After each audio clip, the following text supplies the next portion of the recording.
Hey, do you ever feel like your calendar should be a bit fuller than what it is? Like maybe you're sending people to your website and you're not really sure if they're actually booking in after doing that. Maybe it takes a little bit of coaxing, and you're wondering if maybe, in order to get that calendar to fill up, you'll have to spend thousands of dollars on Google ads or Facebook ads. And quite frankly, if you've never done it before, how are you meant to know if it's going to work? Well, I've got some good news for you. You don't actually have to spend thousands of dollars on ads. I am going to share with you some simple strategies to get more people to book.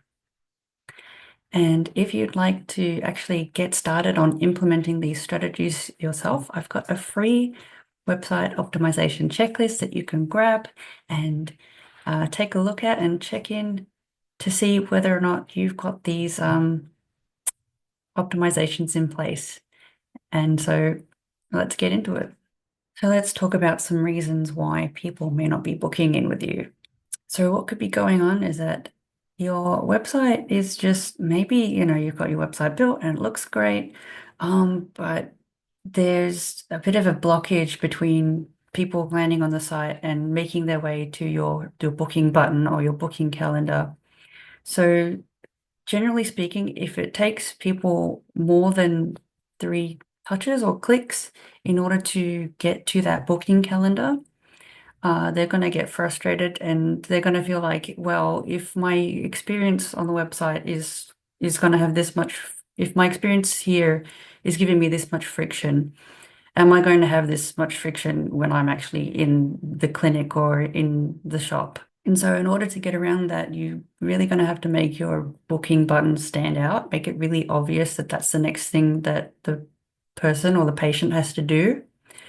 Otherwise, if you take appointments on the phone, then your phone number should be clear and obvious and make it clickable as well. And those will definitely help enhance the number of patients or the number of clients who come through and make a booking after visiting your website. Next thing, lack of trust. So, look, I'm gonna be honest, like if there's no sort of indication that there's real humans behind your business or your organization, that puts people off.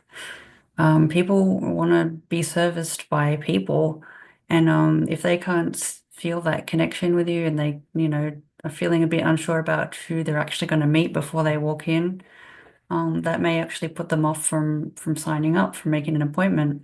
Another thing that can happen is that you're not following up with them. So um, having a system in place, such as an email newsletter, it can remind people to come back again. Especially helpful if they've had just a one-off appointment or service for you with you, and if you want them to keep coming back. An email newsletter is a really cost-effective way to get people to keep you at top of mind. So what about this SEO thing that you've heard so much about? I know that you probably don't really care and you just want to get it done. I do want to like throw in a bit of caution here, and I suspect other business owners are catching on to this as well, that just because you don't know like what it is and how it's meant to work, that doesn't mean that you should go for the cheapest option. I would actually advocate for finding someone who actually takes the time to get to know your business and what it needs, and isn't the cheapest one. And if bonus points if they've got actual experience with a business like yours and actually has results they can share. I wanted to bring up SEO because it is something that I get asked about a lot. I see it's a popular thing that business owners are interested in having done for their business and their website. And if there's any one thing that I can impart on you, it's that the what actually gets done in the process of doing the SEO, air quotes doing, is going to vary from business to business. And generally speaking, if your SEO agency if you're trying to sell services like plumbing or like an electrician service and your SEO agency is offering blogs as part of their SEO, that is honestly, I don't think that's going to help you. You're probably better off with something like Google Ads, formerly known as Google AdWords. If you've got something like an e-commerce shop, SEO, again, blogs are maybe not going to help you. They will take an exceedingly long time in order for you to get ROI. If you are something like an allied health, SEO works in a similar way to how it will work for tradies. So you've got to make sure that you understand the intent of a search query and why people are coming to your website. So if you approach an agency to do SEO and you find out that they're doing blogs for you, um, that is going to be a pretty competitive area. And honestly, if you just want people to book appointments with you, the best thing that you can do is ensure that you are showing up in your local area searches. So you do that by having what's called a Google Business profile, and you may have one of these already. And the thing to do with your Google Business profile is make sure that all the data, so your labels, your description, and all of that is as complete as you can make it. And every once in a while, Google will roll out new fields of information that you can put in. So it's a good idea to just check and make sure that you've got everything you can in there. It'll help customers make an informed decision about working with you. And then having reviews on there. So I know that a lot of um, health industries and providers, don't really let you have testimonials and stuff like that. But if you are allowed to have reviews and testimonials and your patients can voluntarily put them up, then yeah, I definitely encourage that. People will look there. Um, Another thing that SEO agencies will do is get backlinks and which is getting other websites to link back to you. And this can be a sort of fuzzy, grayish sort of thing. And they may just sort of like get you links from anywhere they can versus ones that will actually boost your reputation.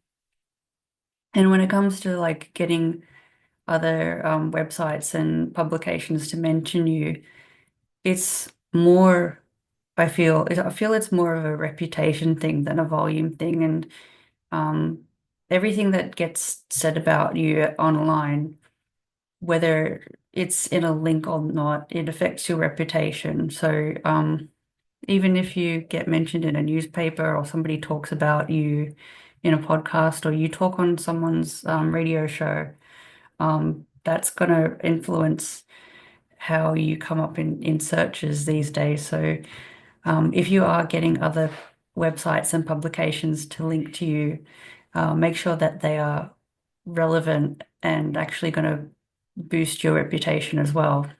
And in my checklist, I talk about things like making sure that your content is optimized for the keywords you want to show up for.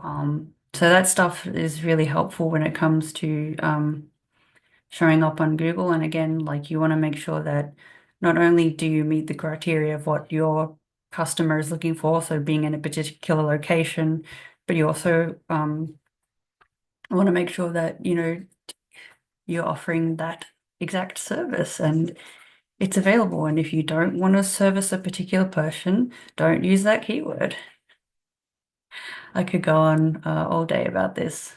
I hope you found this useful. There's a number of further things that you can do, and there's plenty that you can do yourself. And even if you just make a couple of these tweaks, I am sure that you will find a great difference in the amount of people who actually take action and book through your website.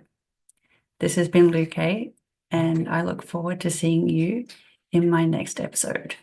Hey, if you're in an allied health practice and want to give some of these things a try yourself, I've got a free checklist with some items that you can look into that'll help boost the appointments that you get from your website, and you don't have to spend thousands of dollars a month on Google Ads or Facebook ads. It's available for free and you can get it in the description of this episode.